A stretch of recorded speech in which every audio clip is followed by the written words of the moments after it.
to Fringe Fanatics with Chad Lee and Chris Zane. And we are back. Damn right we are. It is episode 50 of Fringe Fanatics. I am Chris Zane. And I am Chad Lee. Thanks for tuning in. Yes, he is. And Chad Lee, what is episode 50 in terms of our player of the show? The honorary admiral himself, David Robinson. That's right, Mr. David Robinson. He played his entire career from 1989 to 2003 for the Spurs, of which he became a minority owner of. Like we said in the beginning there, he was nicknamed the Admiral for his service with the U.S. Navy. He was also a 10-time NBA All-Star, the 1995 NBA MVP, Yep. 2-time NBA champion, 2-time Olympic gold medal winner, 2-time Naismith Memorial Basketball Hall of Fame inductee for his individual career, and 2010 as a member of the United States men's basketball team, a.k.a. the Dream Team. Also, 2-time U.S. Olympic Hall of Fame inductee, individually and as a member of the Olympic team, and he was honored as one of the league's all-time players by being named to the NBA 50th anniversary and 75th anniversary teams. He is widely considered one of the greatest centers in college basketball and NBA history. Damn right, man. He was That dominant. was a lot. Yeah. His resume is long. I was That's going why to stop and let you jump in, but I was like, I don't know if he'll know where to jump in at because I'm just ripping I think through the all only of these. thing that I had that you didn't mention was the fact that he, on the 50th anniversary NBA team, he was all team. Like, the first team, the basically. first 6 or 5 or 6. Yeah, whatever they do it. But yeah, you played NBA Jam when you were a kid, right? Yeah, he's heating up. Yeah, you Is remember it the shoes? You only got to use like 2 to 3 players. Yeah. He was one of the 3 on the Spurs. Spurs was a pretty dominant team on NBA Jam, dude. Yeah, they were dominant back then. I mean, Yeah, damn right, man. one of the better teams in the league. Also, one of the mid-market teams. Yeah, which, very true. like our Nugs, you know, We know all about that. got to hold it down. But it is episode 50. 50. 50? It's 50. We're rolling through it. We're rolling through it. We got the draft tonight, so things are going to be a little bit different. It might be a little bit of a shorter show because we got started a little bit later. We had some internet issues, but we're back. Yep. We're up. We're running. live. Yep. We will be possibly streaming shows from here on out on Twitch, but we will for sure be streaming the draft, which doesn't matter to you guys because that'll be in the past. So, but for the guys in the draft, they will be watching us right along with us. So Yeah, tune into it. And Chris and I were playing around with an idea this week where, going forward in the future, we're just going to hand out kind of like we do the DDOE, like an honorary best team of the week or something. You know how like each team, AFC and NFC's got player of the week? We might just hand that out. Owner of the week. Owner of the week. Might give them like a $5 gift card to McDonald's or something. Probably not. No. It's imaginary football. We'll give an imaginary award. We'll give him a high five. That's long right. Distance. Boom. And that's just it for maybe the team that picked up somebody off waivers that really won them their week or something like that. We'll see. Yeah. We'll make it interesting. Yeah, definitely. But then if somebody just fails to start somebody, we'll roast them. Yeah, we might have a bottom barrel. That's Bottom of the barrel. Bottom of the barrel Yeah. roasting. That's what we'll do. Yeah, Could be me. It could be. You never know.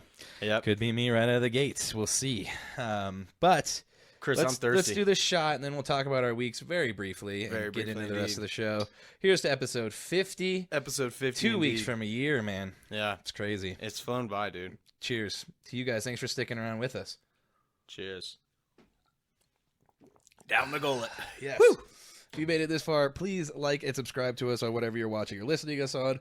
And also, please like, share, subscribe, and follow us on all things social media at @Fringe_Fanatics. Chad Lee, how was your week, buddy? My week was pretty good. We really just kept it pretty chill. Labor Day weekend, man. We watched some good horror movies. Did you ever see The Evil Dead from 2013? The remake? The most recent remake? Yeah. No, I haven't not watched- the most recent one. Well, but the one back that in started the 2013. recent remakes. Yeah. Yeah. I guess it broke the record for the most amount of blood used in a movie. Really? And it was bloody. That's cool. It really was, yeah. And then we watched that new one, The Last Voyage of Demeter. Oh, about fucking Dracula. Loved it, man. I heard it's pretty gruesome. It is, Yeah. yes. I was a big fan of it because when I was a kid, once we had to start doing AR points, I was like, God damn, I just can't read these little kid books anymore just because I hated reading. I had to actually start reading. And kind of paid off because I picked up this one book that was only like 90 pages, and it was like this short little breakdown of the real Bram Stoker's Dracula, and that's what it brought up. Basically had spark notes of Dracula. Yeah, it's pretty much, like a little kid's version of it. I was like in second grade or something. But that's what I remember is it wasn't so much like the Dracula we hear about. It was a voyage on a ship where everybody got fucked up, man. Okay. Well, they accidentally brought him across the seas. Yeah, we went from not Transylvania, got it, Romania to London. But dude, the movie's awesome. I thought I'd Last bring Voyage of Demeter. Last Voyage of Demeter. Yep. Pretty I'll have good. to check it out. Yep. But other than that, it was pretty chill. Just did some yard work. My weed eater fucking sucked. I got to get a new one. I still didn't get a new weed eater. No, I got one. I bought a battery-powered one from Walmart, and dude, the battery lasted like 20 minutes. It was a piece of fucking shit. Was it one of those heart ones or whatever, the blue ones? No, I know the one you're talking about. I got the Hyper Tough one. Okay. Yeah. I seriously had the battery charged all night. Use it 20 minutes. Fucking Sometimes dead. you go to Home Depot and get one of those packs where it's like a leaf blower and a weed eater together. That's what this is. Yeah, I'm fucking over it. I'm going gas all the way. Yeah. I should have just done that in the first The place. weed eater's gas is the way to go. Yeah. Just more power. Just like Tim the Tool Man Sailor said. Yeah. More power. That's what a man needs. Yeah, I basically did the same thing. We got caught up. I haven't been laboring much, so I've been trying to get a bunch of shit done. Honey-do lists around the house. Changed the oil in the van. Cool. Fixed one of the storm boogie doors. van? The boogie van needed an oil change. Sweet. I need to fix the other little car, but not looking forward to spending more money on it. But it's becoming a fucking money pit. But That sucks, man. it does suck. Well, I appreciate you bringing some veggies over last week. Oh, man. I need ate to bring those you more, dude. We have so many peppers. zucchinis. But I don't know how many zucchinis you want. No, we haven't used the zucchini yet. We're going to do kebabs probably this This week- weekend. we did that this weekend That's as well. what we'll use it for. But, dude, yeah, those serranos. That was no Light you joke, up? man. Because Yeah. I couldn't tell if they were jalapenos or They're serranos or skinny not. and long. Yeah. But the jalapenos They're weren't kind much of thicker. fat and a little thicker. A little bit, yeah. Yeah. So I know I got some in there, but I was like, well, I'll just chop this up. And I had a feeling it was a serrano, and man, it was good. Yeah. I love eating steak with jalapeno. Oh yeah, like just on That's- the side. Yeah, I'll like take a bite of the steak, put my fork in that, and just eat it together. Oh, Yeah. chef's kiss. Yeah, I mean that's how the guys at work when I was working at Fram would do it. It's just like take a bite of burrito, take a bite of a serrano. Yeah. And, like that's just how they eat food, and Oh shit. it got me into that. But I did pickle a bunch of those jalapenos. Oh, and they nice. turned out really good. So Oh, I've been yeah. putting pickled jalapenos on everything. I love that shit, man. Love it. That's what I put on my sandwiches. Oh, yeah, and Fuck a pit yeah. pizza. Oof. Yes, that's good too. That's where it's at. Hell yeah, man. Well, dude, let's fucking get into it. You Yeah, ready? let's get into it. Yeah. Let's do it, man. Let's get into the dang old headlines. Headlines! Get your headlines here! That's right. It is time for headlines, and we're going to start off in the NFL this week, as we usually do, because the NFL rules all. It is number one It's number one in our book, at least. in most people's books. Offense. He was giving them the business. That's right. Mm-hmm. And we're giving you the business of football. What do you want to cover first, Let's Chris? start off with the big news of the day. A couple things. Nick Bosa becomes the highest paid defensive player in NFL history. Dude, he's getting.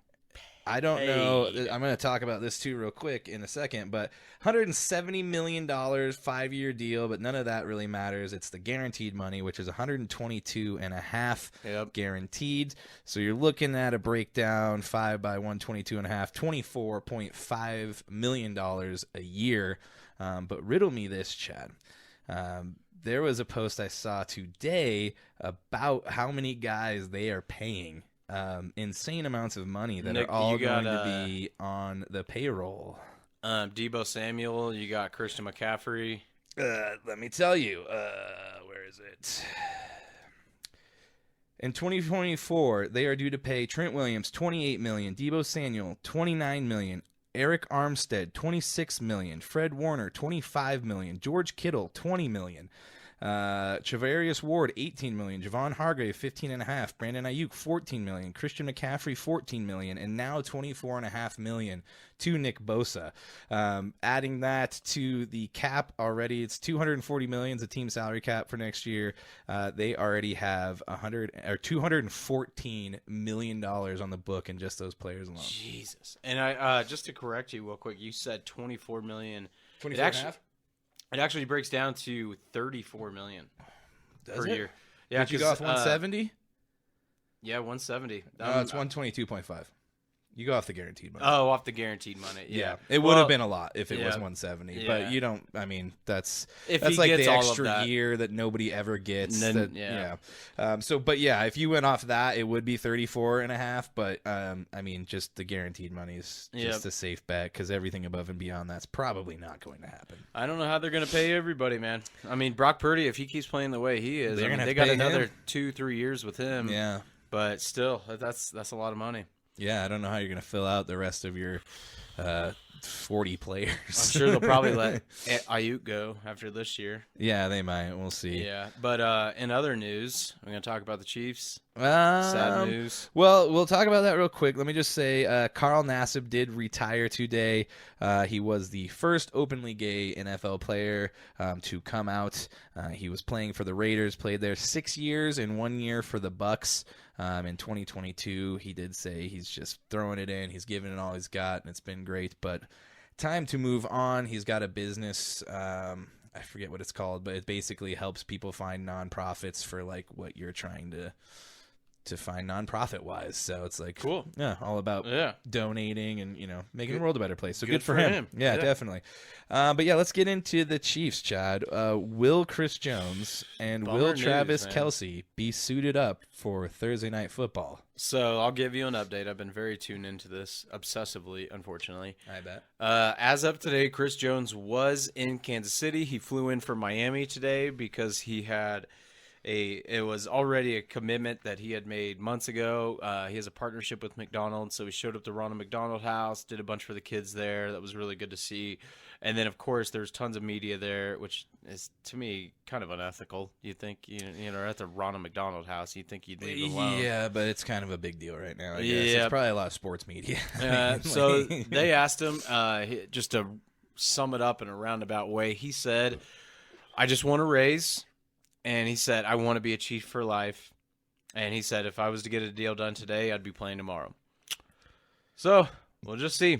He wants to be not the highest paid from what I've heard, but The second reports highest, are he yeah. wants to be right under Mr. Yep. Fuck, I can't remember his goddamn Aaron name right now. Donald. Aaron Yeah. Donald, son of a bitch. Fucking blows, man. Every day, every time I watch Vibrates for news, I pray it's just something like that. Well, and see. then it did vibrate for news, and it was bad news. It was unfortunate yesterday. Travis Kelce hyperextended. Yeah. Oh, I can't say that word. Hyperextended. Hyperextended his knee, Yeah. which means when your knee goes backwards, and Kind of clicks there at the end. Yep. Yesterday they found out there was no damage to the ACL, and then this morning when they did the MRI, there was no ligament damage, but they did find like a small bone bruise. They just want the swelling to go down. He is officially listed as questionable for tomorrow night's game. If he doesn't play, Noah Gray will be taking his place. Yeah, and I think they would be smart game one. Just let him sit. He's getting up there, I bet he plays, dude. He might. Yeah. We'll see. I don't really want to make a stance on whether I want him to play. Obviously, I do, but I totally feel confident, and I think it'd be great. I'm not going to say we're going to go out there and win because the Lions got a damn good team, but if we go out there and win without Travis Kelce and then without this, he doesn't have Tyreek and all this, and maybe without Chris Jones, it'll silence a lot of that shit where no matter what, people will constantly try to find ways to poke holes in Mahomes' game. Yeah. And if we remember correctly, the last time Mahomes and Goff played, it was one of the highest scoring games in NFL history. But that was when he was with the Rams. So yeah, that was a very slightly different team. Yep. But the Lions team's sneaky good, man. We'll see how it goes. It should be a fun game regardless, and that's tomorrow night. So I can't wait, man. Football It's is gonna be back. awesome. Yeah, It's here. football Week 1 is back. It's back. Oh yeah. But let's move on to Yep. something else. Real quick, I wanted to touch on this just because I think it's funny. There's trouble in Sin City. Hurricane Josh is at it again. Yep. Chandler Jones deletes tweets after ripping head coach Josh McDaniels, GM Dave Siegler, and defensive coordinator Patrick Graham, basically saying, fuck it, I don't want to play for the Raiders if that's the head coach, GM, in DC. He also said some other words in there that I can't say. And he's basically saying he's not being allowed to work out at the team facility. And he's saying for like one of the better defenders in the league over the last handful of years to have to go to a local gym to work out's ridiculous. That's pretty sad. There's a lot of weird things going on, but I hate to say it, this is prototypical of Josh McDaniels and his regime. So we'll see how it goes. I think this is just the beginning of more craziness out there. And that's just the way the Raiders run their organization, man. Yeah. Yep. Raiders gonna Raider. Yep. You don't want your players to be fit. You don't want to play. You want them to be in shape. You only want to draft fast guys. Fast on the road. All right. What do you got, Chad? Anything else? That's it for NFL, okay. man. I got one other thing I want to talk about, and then we're going to move on. According to the American Gaming Association, 28% of the American population will bet on football this year. Jesus. That means 1 in 4 Americans will be betting on awesome. NFL football. It is up 57.7% since last year's American Gaming Association survey. So people are betting money. Betting like crazy. Yeah.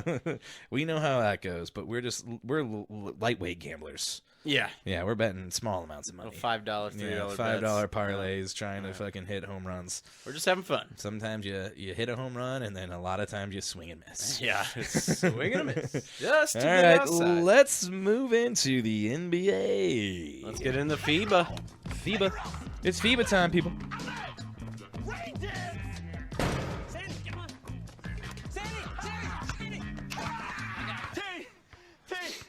Come on. I'm burning. I want to watch this movie again now, Oh, just it's for this so good, little man. scene. I think It's it's a on pretty good Netflix. movie, just in general. Yeah, let's get into FIBA. A lot been going on. Chad started off with the loss that the U.S. suffered. Yeah, unfortunately, what was that, Saturday or Friday? They lost to Lithuania. It was Saturday or Sunday, because I think I was watching it during the race. Or no, I was watching it Saturday. I was watching it during qualifying for F1. Yeah, unfortunately, they lost to Lithuania. I can't remember the exact score, but I know both teams scored over 100. And that was my first thought. I was like, damn, these guys are having a tough time playing defense. Then they go up against Italy a couple days ago, and they beat them. They do show some defense there, but Italy, as we all know, kind of specializes in soccer, not so much basketball. That's true. Yeah, they win 100-63. Ant scores 3 points, which is 32 less than he did in the Lithuania loss. Mikal Bridges was the player of the game, 24 points, 7 rebounds. And who do they take on next, Chad? They take on Germany at, I believe it's 8:40. Yeah, it should be Mountain Time, I think. I don't really know. I'm pretty sure it's Mountain Time. They hit us with 2400, the 24-hour clock. It says GMT. That's Mountain Time. Yeah, that's what I thought. Yeah. But it says +8. That I don't know what that means. I don't know either, dude. It's so confusing. I feel so dumb. So, yeah, we don't know when the game is, but a lot of it's been in the morning. So we'll see. Yeah. But it could be at night now that they're getting down to the end of it. So. And I know they're playing in different spots over there in Europe, so we'll see. But Yeah. it is against Germany. That is against Dennis Schroeder.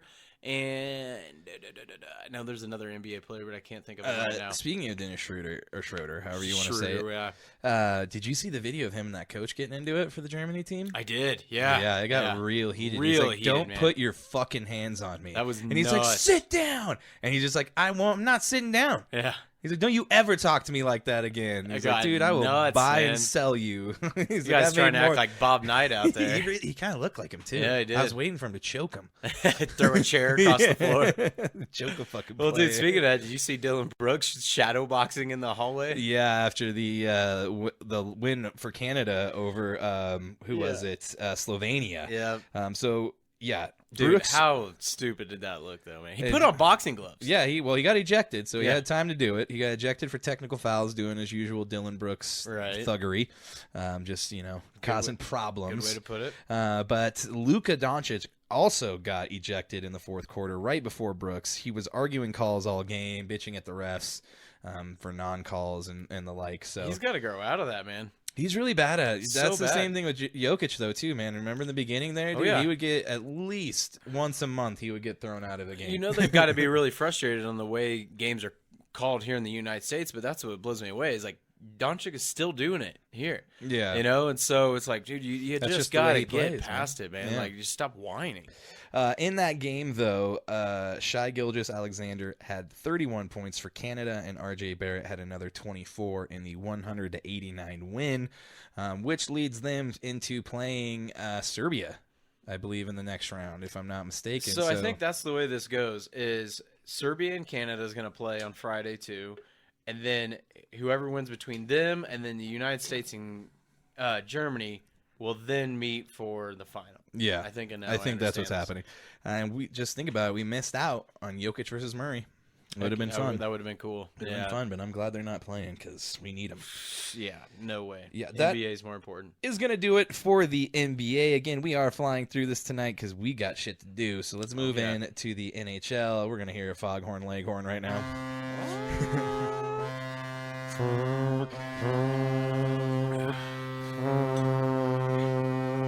You always try to match it. I know. In the NHL, the top pick of the draft this year, Connor Bedard, skates for the first time in Blackhawks gear at the Players Association Rookie Showcase. It is his last step towards his pro debut. Will he live up to the hype? Only time will tell. They are calling this guy the second coming, basically. They're saying, he's supposed to be the next Connor McDavid. Mm-hmm. We shall see. He's literally he just turned 18 like 2 months ago. And he's going to be playing with the big boys. So, yeah, he's a baby. I mean, a lot of the guys on the Avalanche, that's how they started. That's McKinnon, true. Kale. Yeah, all of them. Young guys. So it's not excited to see what happens. Not that huge of a deal in the NHL to see an 18-year-old out there with 38-year-olds. But yeah. Those guys have been playing in hockey leagues like that probably for the last 6 years of their lives against grown men. So and they've probably been playing hockey since they were could walk. They probably skate before they could walk, maybe. Probably. Yeah. Crazy Canadians. That's why. Canadians. The only other thing in the NHL, Coyotes extend GM Bill Armstrong with a multi-year contract. The Coyotes finished 28, 40, and 14. Not that great of a season, but it was a 13-point improvement from their 21-22 season. So he's obviously doing good things, and they're seeing the changes make for better things on the ice. So Coyotes extend him for a multi-year contract. I think it just happened today, so I did not see the terms of that. But that is going to do it for the NHL. Let's roll. We're flying right along. To the F1? Time for F1. I don't think Chad watched this week again. Nope, it's too early. I slept in. Yeah, man, they're early. Yeah. That 7 o'clock start time is a bitch. But Verstappen, there's no stopping Verstappen. Nicely put, yeah. He wins his 10th straight at the Italian GP at Monza. As per usual, it was a race for the rest of the podium after he took the lead. In this race, it's in Italy, so it's Ferrari's home, track basically. They did take the poles, the pole position and the second fastest lap in the pole. Well, I don't think Verstappen had the pole, did he? No, he didn't. He was third. So Ferrari actually had the top two pole positions. Verstappen was in third. Right. And Ferrari did hold that for the first, I think 14 laps. 14 laps, and then Verstappen blew by him, and that was it. The rest is history. Yep. But there was some really good racing, some of the best I've seen this year since watching F1, and it was between the teammates in Ferrari. Yeah. They battled, for the last probably 10 laps. Basically just to get on the podium. Hardcore for that third spot, because Sergio Perez got around him, and there's just no keeping up with the Red Bull cars. I don't know if anybody's going to figure this out. Yeah, Sergio Perez finished in second, and I wanted to mention just a few notes I have, because I know you got most of this. It was the 10th straight victory for Verstappen. Perez finished in second, and Verstappen has won 12 out of the 14 races this year. The other two were won by Sergio. Yeah. And that was the first two races. Yeah. So it's like Verstappen's like, I'll give you the first two. Go ahead. I'll take the rest. Yeah, and then it was Carlos Sainz that ended up taking the final podium spot after, like I said, just battling it out with Charles Leclerc. Yep. And Ferrari came out and said, we told them basically, go for it, guys. This is for Italy. This is for the fans. Give them what they want. And they did. Like, honestly, that was some of the funnest racing I've seen, and it was just two teammates just battling. That's cool. And then there was Oscar Piastri, and then Sir Lewis Hamilton did get into a wreck coming in I think it was the last lap coming into a turn.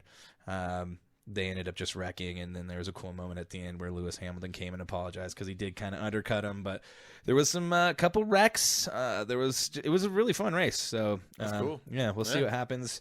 I forget when the next race is. Let's look it up. Let's look it up. I'm gonna get baseball ready while you're doing that. Go for it. Pull it up.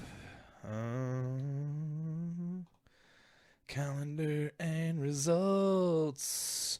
We are really far down there now. Okay, so it is September 15th and the 17th. It is the Singapore Airlines Singapore Grand Prix. And that one, Chad, unfortunately, is at 6 a.m. Oh, son of a bitch. Yeah, we might get Chad to Singapore. watch a F1 race this year. We'll see. They got to have it. Well, it'll probably be one of the American ones, which I might try. I might wake up early. we got We'll Mexico see. City. That's at 2 p.m. Oh, they're going to Once start. football starts, I start waking up a lot earlier. Yeah. Well, then the thing is, though, they're going to be during football times. Well, they always kind of end after before this the one, games, it's this one, the Japanese one's at 11 p.m. Chad. 11 p.m. Yeah. at night. Yeah. Wow. Yeah. On Saturday or Sunday? I think that might. It's gotta I be think Saturday, it might. probably. It might go backwards at that point. I don't know. Just it goes from Sunday to Saturday. They might time travel at that point. I'm Who not really knows? sure. I bet that track's got to be cool as shit, man. Yeah, and then I thought they might have already done Las Vegas, but I thought Las Vegas was happening. I thought they already did. Maybe. No, maybe I'm thinking of Drive to Survive, probably. Yeah. Well, anyways, that's gonna do it for F1. Let's talk about. You want to talk about some college football? Yeah, let's talk about some college football because we don't really have a noise for that. You know what I was thinking is maybe something from Waterboy. Yeah. There's some other college football movies. I thought about Rudy, but dude, we've talked about Rudy. Rudy's Dude, such a there's heavy movie. Yeah, there's that one college football movie that was in the 80s. Shit, there's that one linebacker guy who was on steroids, blonde hair, super ripped. Fuck. I don't know. Not ringing a bell. Anyways, Yeah, we'll think of one. something happened for college football, and now we're talking about college football. There was some Huge weekend, though. yeah, huge weekend, big upsets. Let's start off with the lower tier ones, and then Okay. we'll work our way Work to our the way to main the big ones? Yeah, the main one. So Clemson got upset. Dabo Sweeney might finally be looking to maybe adapt and trying to get in the transfer portal. Because Yeah. he got shocked by Duke, who beat a top 10 opponent for the first time since 1989.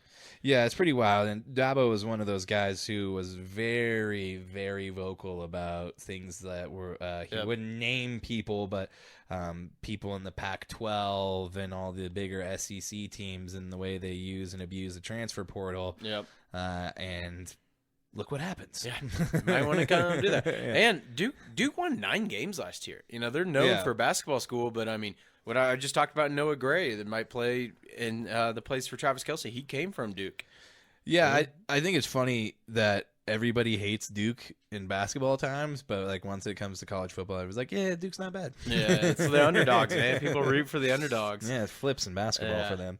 But Yeah, that one was a big one. What was the other one you got? I wanted to talk about the LSU and Florida State game, Yeah, man. that was What a a big second one. half by Yeah. Florida State. That quarterback, Jordan Travis, they got something there, man. I think he had like 5 TDs, maybe 400 some yards. I don't have the exact stats here, but this guy I think is climbing into the Heisman talk a little bit.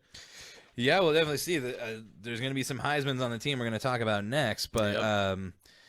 yeah, I had Florida State in that one. I had a parlay. I didn't end up winning because another fucking team fucked me, but Yeah. I just didn't believe in LSU, and I don't believe in Brian Kelly, so I was like, Yeah. I've Fuck always been a him. big fan of LSU. I mean, dating back clear to like the Jamarcus Russell days, and then it kind of sounds crazy, but I was a big fan of like when Burrow was there because he was beating Alabama and shit. Sucks he had to go to the Bengals and everything, but yeah, it's like I don't know why it is. I've always been a fan of LSU, but I don't think they're going very far this year. Yeah, we'll have to see how that plays out. Jordan Travis, 23 completions, 31 attempts, 74.2 completion percentage, 342 yards, 4 touchdowns, 1 interception, QBR of 142.1. Gee, that's nearly perfect. Nearly perfect, but Yep. I think our quarterback in this next game had an even higher rating He compared to that. had to have been the best game in college football. This weekend, yeah. Yeah, the Washington quarterback, they got a good squad, but what we're going to talk about is another Pac-12 team. Yeah, we got things happening out there. Little man's barking. Somebody's breaking in. Stepping on us. Yeah, so everybody, including Las Vegas, had CU getting slaughtered in this game. Yeah, by 21 points. Yeah, you called it, man. You called it last week on the podcast. I did. Take that spread. I said hammer that spread because even if they lost, I knew they weren't going to get beat by 20 points. Damn, were you right? I was on it for once. They did not. They end up winning 45-42, and I haven't watched many college football games in a while. That was one of the most entertaining college football games I've watched, in recent memory. Dude, I can't say it enough. That game is one I won't. So whenever I was in high school, I remember distinctly almost like pacing in my room watching USC Texas. And that was the national championship game. I will never forget watching that game. Vince Young, Reggie Bush, Matt Leinart.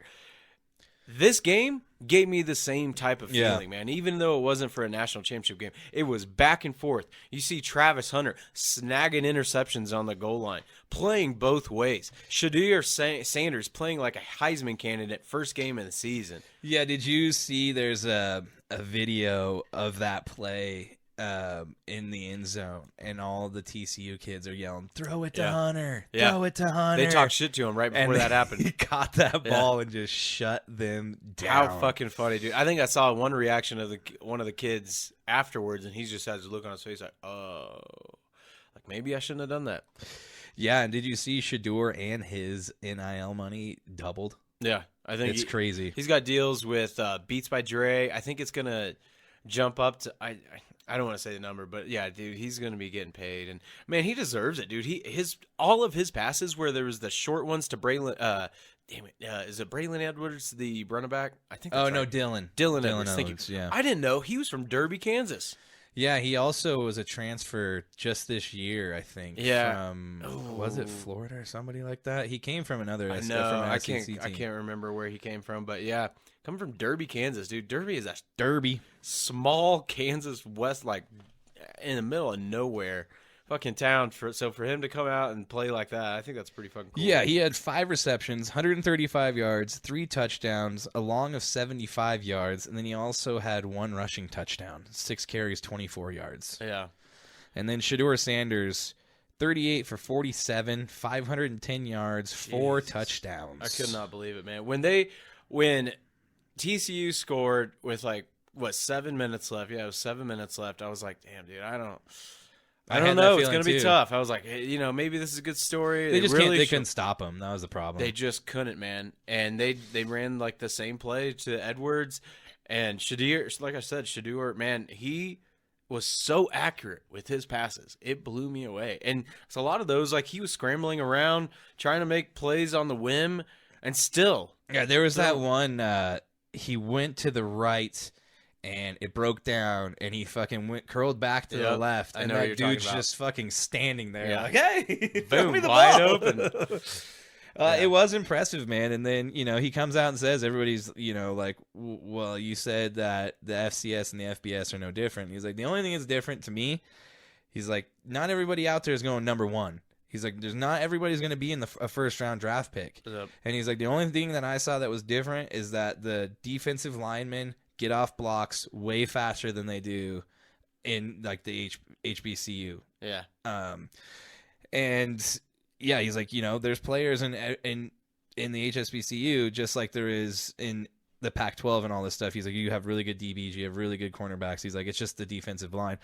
And that's what I think is going to be the downfall of this team is they're just so small on the line. Yeah. In that game, I think there was 17 people on TCU over 300 pounds, and CU has 4. Wow, 17-4. That's a big difference. They had one guy that was 450 pounds, 6'10". Yeah, I saw we shared that dude. That wasn't the same guy, I don't think. He might have been. Yeah, but he's a monster. Either way. But, I mean, you look at USC, though, too. There's people predicting that's going to be their first loss. USC didn't play any defense. Yeah. They have no defense on that squad. I think a lot of these games are going to end up being shootouts just because of that. And you saw it in this game too, dude. They got pushed around on the line. Oh, And yeah. If TCU was smart and in the fourth quarter, they should have just kept running the fucking ball down their throats because you would have ate up time and you would eventually scored and they wouldn't have had time to come back. Exactly. They didn't do that though. And yeah, CU is the talk of the town right now. It's insane. Every single sports We can show. talk about what happened after the game. The post-game comments by Sanders. I couldn't stand. I was really blown away by these headlines. It was like, Sanders shows his true side to this reporter. You know what I'm talking about, the video where he was like, you believe me now, and really targeted this It was reporter. all about Ed Werder, I guess, and it stems back like 30 years back to when Sanders was playing for the Cowboys. Ed Werder was the beat writer. Yeah, That's who he was talking to? Yeah. That's funny. I can't stand that guy, man. So I guess that's what that was all about. That makes He sense. came out and said, he's like, people don't like it. People don't like to see, and it's basically, he's like, people don't like to see a black guy up here talking shit and then backing it up. Well, I don't like how it's one-sided. In the NFL, like these guys, and that's why I liked Bill Belichick's comments on to Cincinnati, because he's like, fuck these reporters.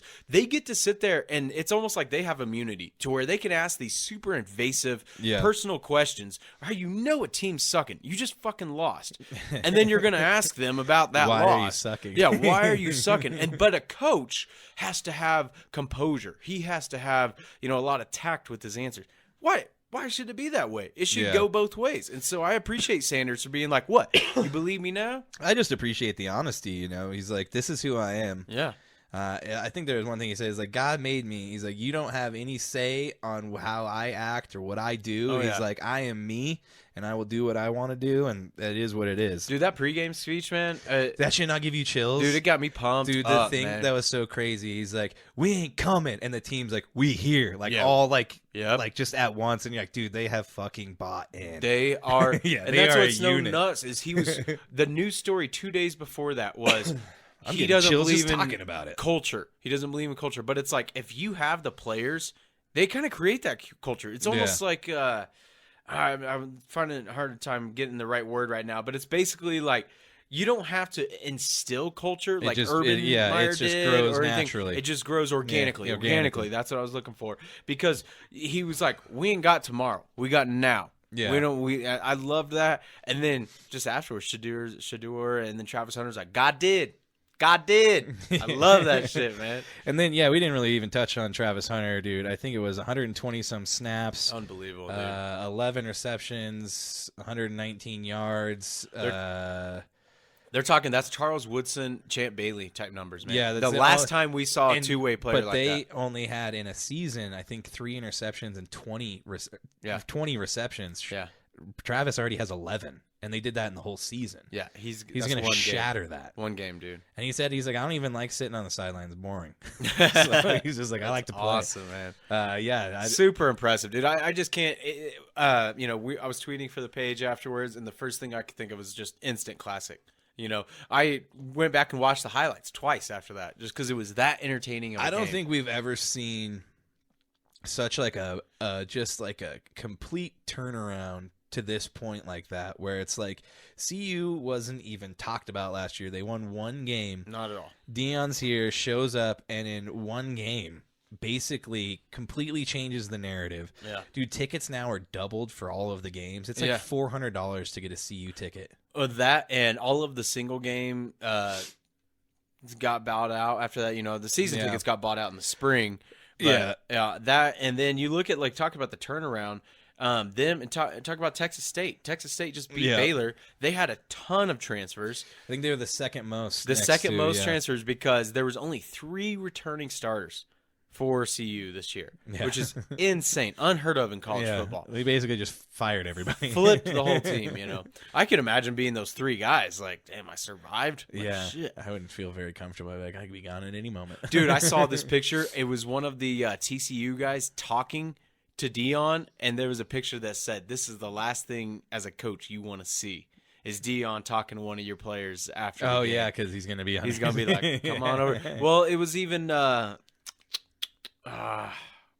forgetting. He the running back with his brother. Is that what you're talking about? Yes, ETN. Thank you. Yeah, he's like, ETN little came bro. out and said. He's like, my little bro might look good in black and gold or something like that. Yeah, it's like, dude, that's gonna. The more and more they do is that when they go beat up on Matt Rule, it's gonna happen again, dude. Dude, he has a chance to turn the CU into like. They could get put in the SEC in 5 years if he stays there for all we know. Well, I wanted to bring this up. Or whatever what is it? superpower the NCAA turns into. Yeah, is it this year that they finally go to 12 games, or 12 teams for the playoff, or is that next year? I think it's next year. I thought it was a while before that actually changed. I thought can't we ever had remember. multiple years of 8 teams before it changed. Yeah, no, it's Or a 4. Yeah, 4. See, I'd be Yeah. fine. We talked about this. We did a debate on it last year. 8 would be good. I think 8 would be good. 12 seems like too 12, much. you're gonna have 4 teams get crushed. Yeah, Yeah. for sure. Well, we spent way too much time on college football. There was one other thing I wanted to bring up before we get into the MLB, and this was just a little bit of a funny story I saw before we wrap this up. Did you see the Mexico City Marathon today? No. I don't know if it was today, actually, but I did not. it's probably this weekend. 11,000 people, more than a third of the 30,000 participants, were disqualified for cutting the course, some by vehicle and public transportation. That's awesome. They're just like, nah, fuck this. It's too hot. I'm gonna just get in a car fucking and cut through. Taxi, taxi, Taking a shortcut. mi amigo. That's fucking awesome, man. I just saw that. I was like, that's hilarious, dude. That's a lot of people to be like, fuck it. Dude, fuck it, man. I mean, you're already up there in elevation in 11,000? Mexico City. That's Yeah, rough. dude, that's higher than here, man. It's Yep. like 7,000 feet over there. Yeah, that's fucking really high. Yeah. Yeah, that's pretty funny. Before we get into MLB, I just want to gloss over this real quick. It's pretty cool. Coco Gauff is the first U.S. team to reach the quarterfinals since Serena Williams in 2001. Yeah, that's Pretty crazy. big deal. This was a pretty good week for the U.S. in the U.S. Open. I think it's the first time we've had 4 people make it to the semifinals in a long time. That young kid whose name I cannot remember right I think now. his last name's Sheldon. Yeah, I think that's it. Yeah, let's see here. Maybe I'm Real wrong. quick. Maybe. Well, I thought I was going to go there, but I guess I didn't. Yeah, it's all good. But, yeah, it's not very often where the U.S. does very good in the Open, so that's good to see. Oh, tennis. There we go. I was just trying to see if Shelton, yeah. Yeah, Shelton. Shelton, not Sheldon. Okay. Yeah, he won the Division I men's tournament last year and now lands in his first Slam semifinals. So I think he's the first American to make it that far since Andy Roddick in like 2002. So we are not very good at tennis. Serbia, though, Pretty good. Djokovic. Yeah. Yeah. He's one of the GOATs, man. A lot of people Him consider and him... Jokic. Him and Jokic kind of look alike. I don't know if that's just Serbian people in general. It is kind of crazy, yeah. But, I mean, dude, tall, he's good. lanky-ass white dudes. A lot of people consider him the GOAT now because he's won so many Grand Slams. Yeah, it's either him or Rafael Nadal. Those two are always battling back and forth. Yeah. I felt like. Yeah. But yeah, that's gonna wrap it up for tennis. We don't really know much about. Yeah, tennis, we don't know. I just wanted we're to just bring that talking up. about it because it's sports. Yeah. Well, let's get into the MLB. On a juvenile delinquent in the offseason in his major league debut. Gonna light your ass up, meat. Vaughn into the windup in his Chad first Sleepy. offering. Just a bit outside. He tried the corner and missed. He tried it. He missed. And Just a bit outside. speaking of missing, Dodgers pitcher Julio Urias arrested late Sunday for felony domestic violence charges.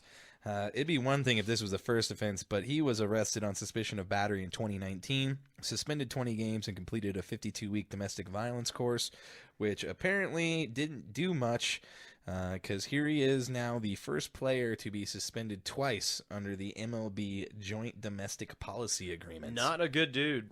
Definitely not. And I just saw today he was designated for, or what is it called? The administrative something or other. He's been put on administrative leave. Yeah. Administrative leave after the arrest. He kind of deserves it. Yeah, he's probably done as an MLB player. Sucks for him. Yep. Other than that, Let's move on to some other good stories. yeah.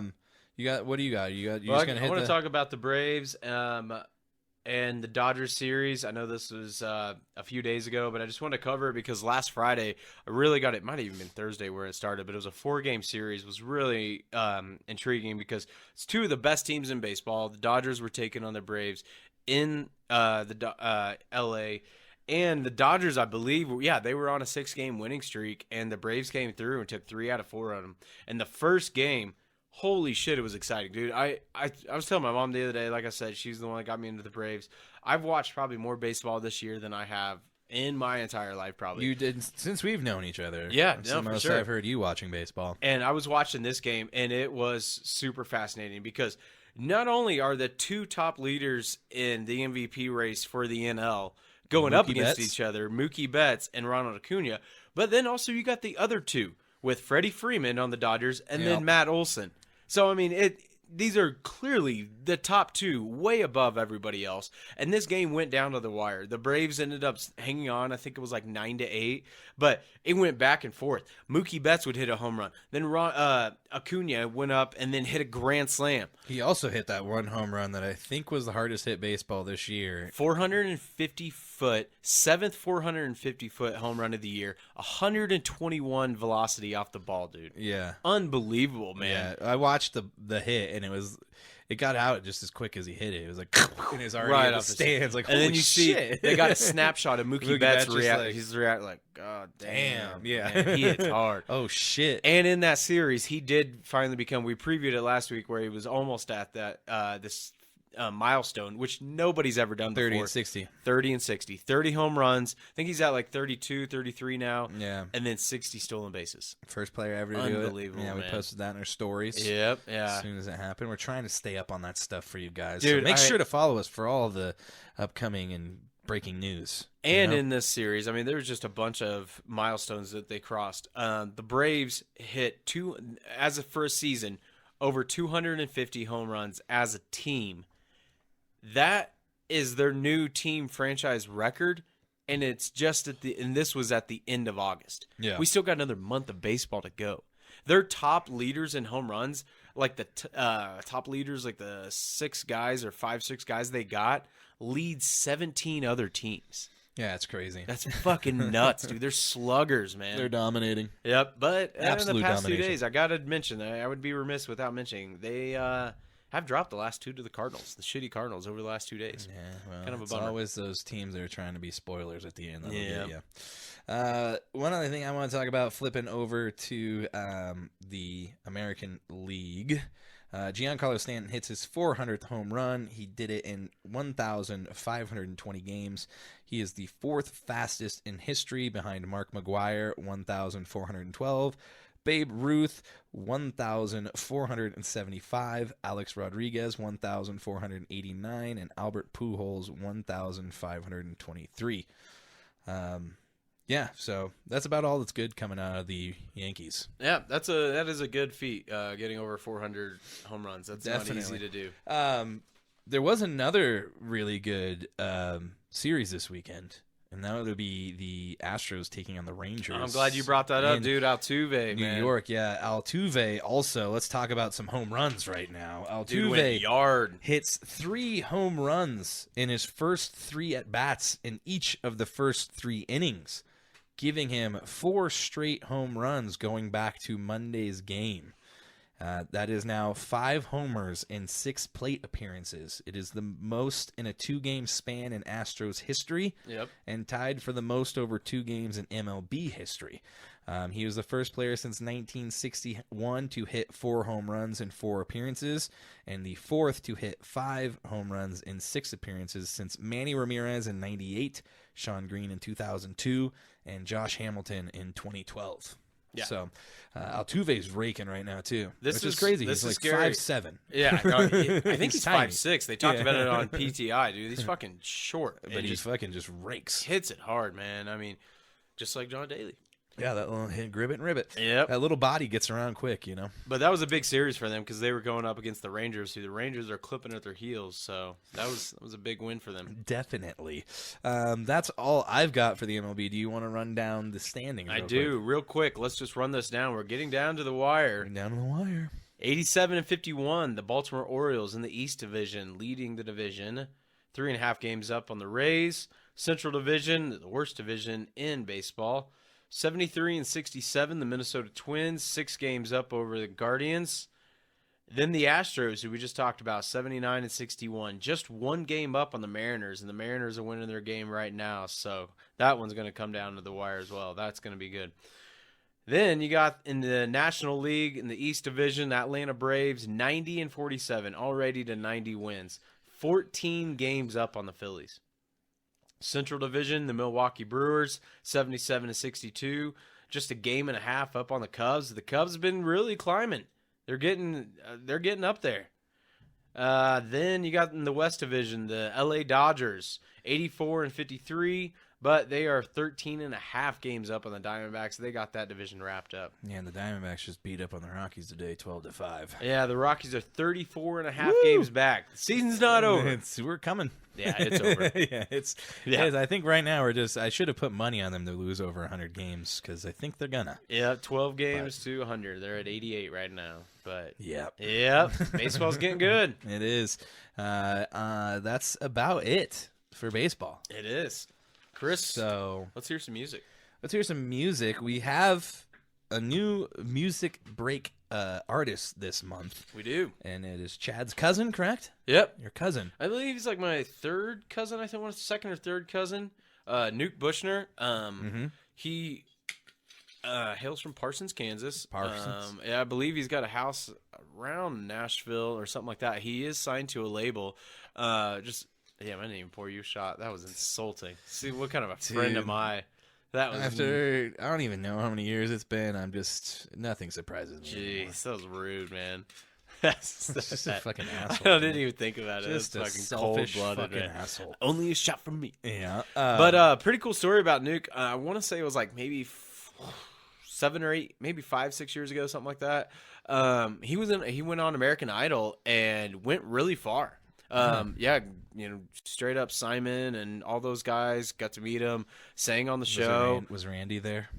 Maybe, I don't know. If I met him, I would have had him sign my ninja sword. Yeah, definitely. Because why wouldn't you? Yeah, I mean, you got to get Randy Jackson's autograph, right? I said Johnson. It is Jackson. Yeah, but he's an awesome baseball. country singer.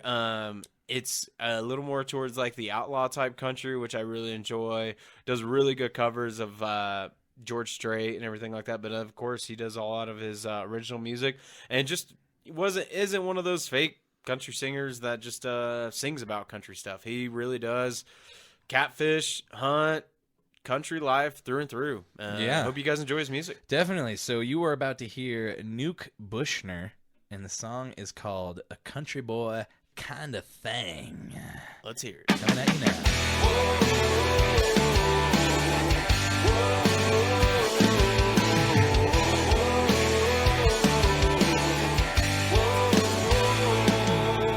My granddad from way back paved the roads we walk, and he worked hard in a ghost town somewhere east of Wichita. And I still hear them stories about the life of another day. And there's a couple of lines that come to mind that still stay true today. He said, "You better grab yourself a pistol, you better let that freedom ring. For those that stood here before us, it's a country boy kind of thing. It ain't nothing new to me and you, it's in the songs we sing. Yeah, we hunt, we cuss, we drive pickup trucks. It's a country boy kind of thing. It's a country boy kind of thing."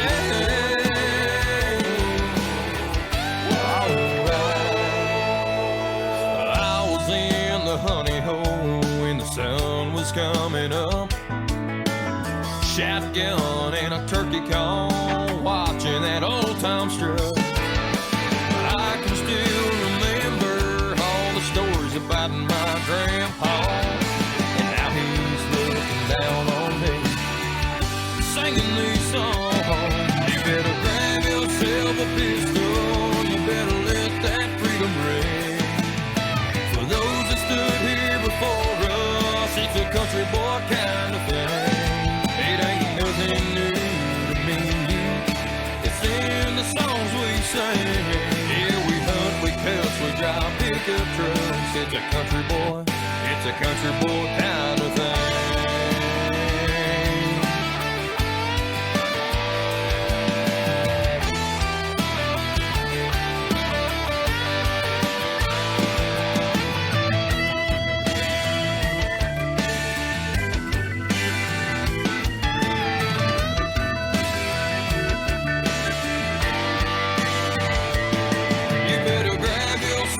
Pistol, we're gonna let that freedom ring.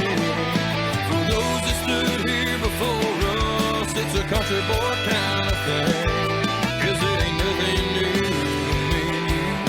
It's singing the songs we sing. Yeah, we hunt, we cuss, we drive big old trucks. It's a country boy, it's a country boy. Hell, I'm a country boy, it's a country boy kind of thing. That's right. It's a country boy kind of thing. Damn right. You just heard Nuke Bushner. Yeah, it's a little bit of a change up from what we had on last week, but you know what? That's how we roll. We listen to everything. We'll throw you a curveball and get you some fucking, honky tonk country coming at you. Oh, yeah. Hot and heavy. Outlaw country. Yeah, if you want to catch what's going on with Nuke Bushner, go to nukebushner.com. That's NUKEBUSHNER.com. This is Chad's cousin again, but I mean, this guy's been on American Idol, he was just telling me. Yeah. Which is pretty wild. Made it pretty far in there. Yeah. So go check him out, and then hopefully he shares us and all of his fans start listening to Fringe Fanatics. That's what we could hope for. I sure hope so. But yes, Nuke Bushner is the musical guest of the month. We appreciate him being on. Hopefully you guys enjoy the music. Chad, we've got some time here. We've got 15 minutes. What would you like to do? Well, I think we will. I'm just going to spend, 7:14. I'm going to spend less than 6 minutes totally. Maybe on the UFC. On the UFC pay-per-view, it won't take long. Okay, I watched all of this weekend. Well, I watched the main event. Yeah. That was unfortunate about Thug Rose and her finger. Yeah, I meant to send that to my buddy Josh. I'll have to do that. That picture that you sent me, that was gnarly. But just so for this weekend, it's UFC 293 in Australia. They are catering to the United States, so it will be a regular time, 8 o'clock main card. Really, there's only 2 fights I really want to cover. I'm only going to talk about the main event, but co-main event, definitely check it out. Tai Tuivasa versus Alexander Volkov. We all know Tui Tuivasa does the shoeies, knockout artist, guy that looks like he could be an offensive tackle, but goes in there and just swings for the fences. And his highlights are highlight reels, really. Yeah, he was knocking some people the fuck out, but he did just get knocked out, didn't he, in his last fight? Yeah, in his last one, I was trying to remember who he went up. I think it was Sergey. I think it might have been Sergey Pavlovich, but he did. Yeah, he got rocked by them. But Sergey's a guy that I think could actually beat John Jones, but we'll see. And then going up in the main event, wow, we got one hell of a good one here. What's going on in this chat right here? What is this? Greg's sending pictures of people in dresses. He said people had to wear a dress in his other league when they lost. I saw one too where a guy had to caddy for a guy for a whole 18 holes, and they literally made him wear like a caddy outfit with like the dude's name of who won on the back. Oh yeah, that could be funny. good. Yeah. But yeah, the main event this week: Israel Adesanya versus Sean Strickland. Yeah, Sean Strickland, the ultimate troll of the UFC. I feel like very brash personality. Won't go into his views too much. Wild views. Yes. Very controversial figure. Talks a lot of shit to Israel Adesanya. I think Sean Strickland is a guy that's still from the 1950s and wants things to still be that way. Like I said, I told myself I wouldn't talk about himself. But his fighting style, he is a legitimate striker. He's a guy that's notorious for sparring as hard as possible every time. He's been quoted as he doesn't even really work out. All he does is spar. He doesn't really even do much training as far as drills or anything. Only spars. Just likes to fight. And he spars hard and fucks people up. I saw that UFC is making him do an open sparring session, and he just told people to come with gloves. And he's like, just don't fucking cut me. Damn. But he just told random people to show up with gloves. I mean, he's a guy, and he admits it himself, that if he didn't find his path into the UFC, he probably would be behind bars, and Yeah, I would I not believe it. be surprised. Yeah. Yeah. He is a, like you said, ultimate troll, very crazy dude. And that's why I think, like, he's got a shot at beating Izzy, but, I mean, Izzy's just so technical. I think Izzy's going to find a way to beat him. Sean Strickland doesn't, I don't think, have the type of conditioning that Israel does. I mean, Sean does have a hell of a gas tank, but when it comes to the type of fighting that Izzy does, it's way more technical. I mean, he's called the style bender for a reason. I think Sean's going to go in there, and he's just a striker that's going to brawl. I mean, it looks like an alley fight when he fights. Yeah. And I think that's perfect for Izzy to dodge those, hit him with kicks, hit him with knees, get him in the clinch. And I think we might, I hope we don't see this, but my prediction is we'll probably see somewhat of a boring fight where Izzy kind of plays it smart like he did with Cannonier and picks him apart and ends up From winning a by distance, points. yeah. And ends up winning after 5 rounds. I could see that, and I think for Strickland to win, it is going to have to be one of those things where it's just like he catches Izzy with something that what he didn't see coming. It's going to have to be one of those type of deals to win. But I don't, I just don't see it probably going 5 rounds. And now that I think about it, I mean, Sean just really wouldn't allow that. I mean, he's a guy that's going to come at you full force. Going to pull like a TKZ, just fuck it. Just boom. Zombie. That's the way it's going to be. Yeah, I would hate to see Sean Strickland win this fight because he would talk so much shit. But, man, he is just pure violence and reckless abandon, and I think, if anything, that's going to be his downfall. He's going to come in, maybe Izzy lands an elbow or anything like that, but it's definitely worth checking out. Yeah, I think Izzy pulls it off. Yeah. Yep. I like it. Check it out. Definitely. Let's talk about I was going to bring up the fight night. I just want to talk about Cyril Gane just absolutely picking apart Sergey Spivak. That was awesome, man. Yeah, 95 total strikes to 14 for Spivak. And, dude, when he came out, I picked Gane to win. Obviously. Was it Gane or Gane? Gone. Yeah. Gane. I picked him to win, but as soon as that Spivak guy came out, I don't know if you watched, like, the pre-fight, like, the walkouts. I did. That dude looked like he was about to cry. It was weird. I didn't notice that. I was just looking at his eyes. I was like, that guy looks like he was just crying or something. Yeah. So I was like, I think he's going to get his ass kicked. And he did. Yeah. Yeah, he sure totally, fucking did, totally man. dominated. Well, and that's just it. Anytime when the fight nights or the pay-per-views are in these home countries, normally they'll have a whole roster of fighters from Paris because it's like, well, instead of flying these guys out to Vegas, let's just have these guys that's on the roster fight now. And, I mean, it was literally like on almost all Paris fighters or France fighters. Yeah. And Cyril Gane is a French fighter. And so it's like, Chiefs playing in Arrowhead. This is their home court. And yeah, I heard it was super loud there. And I also had little parlay there, and I just picked all French people on the That's main the way to event. go. And That's guess what happened? Yeah. They all fucking won. Yeah, when I've done DFS lineups, that's what I've done is just going for home field advantage. And, it's just like anything. These guys want to show out for their people. And dude, Gane performed, man. That was a clinic he put on. Yeah. Yep. Yeah, he dominated.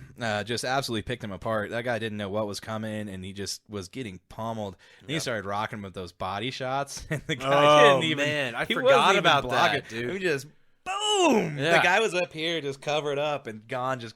Dude, he was just taking those body shots, and he just kept backing in the fence, just like, please stop hitting me. He's like, please hit me in the head. I'd rather have CTE than my stomach man. hurt. Dude, it was awesome, man. I have the poops. My liver shot. Super entertaining. Yeah, it was a very good fight night. And again, man, the fight nights are just sometimes I feel like they're better than the fucking pay-per-views. I think so, man. Sometimes they are. Yeah, but be careful, guys. Dana's cracking down. Yeah, be careful on where you stream it. Yeah, he's coming. Yeah. He said so himself. Very true. Yeah, so we'll see if he catches the guy he was talking about in that press conference. He said, I'm coming for you. Stream it this weekend. See what happens. Damn, I didn't hear that. That's funny. So He always anyways. says that, but whatever. Yeah, you're not going to catch those people. Well, it brings us to the end of the show. It has been a little bit of a shorter show, but we got shit to do. We got a draft to start here in 10 minutes. 9 minutes, yep. Well, I heard it was 7:35. 7:35, you're right. So you gave us a 5-minute break, which I did is give nice. us a little 5-minute cushion. So look at Chad go. Give me a a chance to hit the pin. a thinker. Right now, though, it's time to grip it, rip it, and hit it hard, man. I hit it hard, man. So far, man. No laying up, no holding back. Ain't afraid of nothing, it's a natural fact. I hit it long, man. Till it's gone, man. Keep taking chances, live at large. I hit it We are back for the final time of episode 50 of Fringe Fanatics. And you just heard the one, the only, John Daly. Hit it hard, man. Damn right. And this week, we are going to be talking about South Sudan, the FIBA basketball team, who, against all odds, have now made it to the Olympics for the first time since becoming a country. Let me find some stats here on it. Pretty for impressive, dude. I mean, they're pretty much a third world country. They're not. I think they're like fourth world at this point. Yeah, I don't even. yeah, They pretty- literally just became a country. I forget when it was. I should probably know more. Oh, it's only 12 years. Yeah, that's not long at all. Just 1 year ago, the South Sudan national team was practicing outdoors on a flooded concrete court. Jesus. With eagles circling above their heads. Why that was in there, I don't know. But I do like it for the fact of the story. So eagles circling above their heads. They are now the world's number 62 ranked team and are heading to the Olympic Games after emerging as the last African team standing at the FIBA Basketball World Cup, the first time they'd ever taken on the rest of the world. It's a mind-blowing achievement for a war-torn country that's only existed, like we said, for 12 years and doesn't even have a single indoor basketball stadium. Wow. These dudes are practicing outside. This is a team filled with refugees and the children of refugees who fled unthinkable violence in their homeland. It's also a team that would barely have enough money to function if it wasn't for former NBA All-Star Luol Deng stepping in and personally funding the program. Former Chicago Bulls Luol Deng. Yep. Yeah, I remember when he came out of Duke. He played, I think, just 1 year at Duke. In the words of the team's 16-year-old phenom, Kaman Maluak, this has been like a movie. Yeah. And it's probably going to continue to be like a movie because literally coming from nothing, a country that was birthed 12 years ago in, 2011? Yeah. Like, that was when a country started. That's crazy. That's nuts, man. I mean, we saw, like, That's insane. Told you about, I saw this picture of when they showed the viewers in Sudan watching it, and it wasn't like a bar. It was like a building that's probably been blown up. a big projection, and then everybody outside watching it, and you're like, wow, man, like this is huge for them to watch this game. And I just got a lot of joy for them, a lot of respect for them for making it that far. Yeah, it's just super cool to see, especially their first time competing in FIBA. They basically qualify. It's amazing to see, and it's cool to see somebody like Luol Deng go back and like really just put all of the money he made in the NBA into something really good, and basically helping a country like form an identity for itself through sports. It's like the best form of sports washing. It is pretty amazing, man. It's like what we've always talked about, how, people can talk shit on sports and there's always good and bad, just like anything else, politics, religion. But the thing of it is like sports brings people together. Yeah, you cut all that shit out of it and you just have a country there just rooting for themselves and like finding some sort of like, I guess like nationalism's a bad word, but solidarity. Just a solidarity through competing. And now this country's now like, I guess, they're going to, we'll see what happens with the Olympics, but it's just gonna, Well, it's like, remember when we watched Cool Runnings, dude? Yeah, just even same thing. Just even going to the Olympics is huge for our country. Yeah. So all of them, even when they have their first Olympic trials or whatever it might be, like shit's gonna be fucking insane for them. There man. may be a Disney movie soon. I hope on so. South Sudan. Yeah, Disney Plus. Remember Above the Rim with Kevin Bacon? The one where he goes to like Africa and he like. No, I didn't watch that one. He's like, really, dude, Chad. God damn it, dude. No, I thought you were. I'm getting ready to walk up and get out of here. Do it. No, it's a wasn't Above the basketball Rim movie. with It's Above the Tupac, Rim. though? No, I think that's For Love and Basketball or Dude, Love and Basketball. You were getting this so wrong.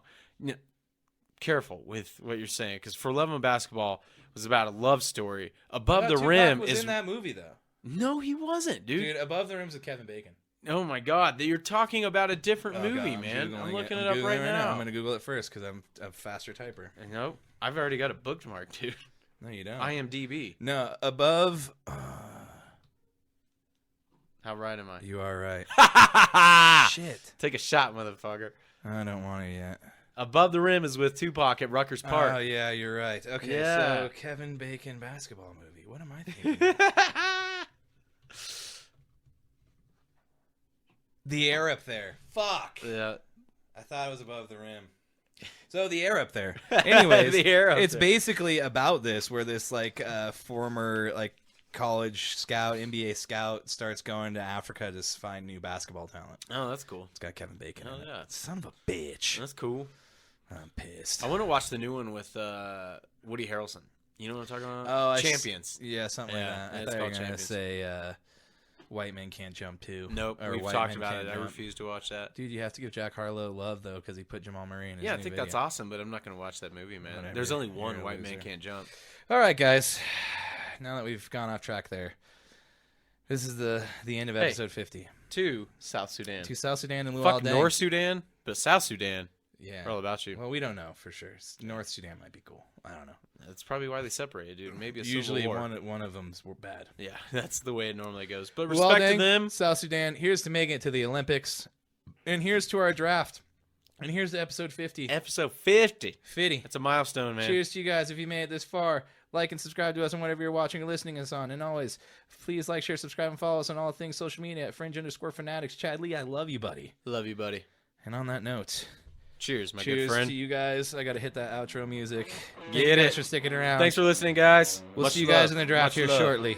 Cheers. Do something weird for the thing. Hold on. Hurry, Chad. Had a drink. We're running out of time. Do something strange. Okay. That is my weird voice. Okay. See you guys. Ugh. Bye. Love you.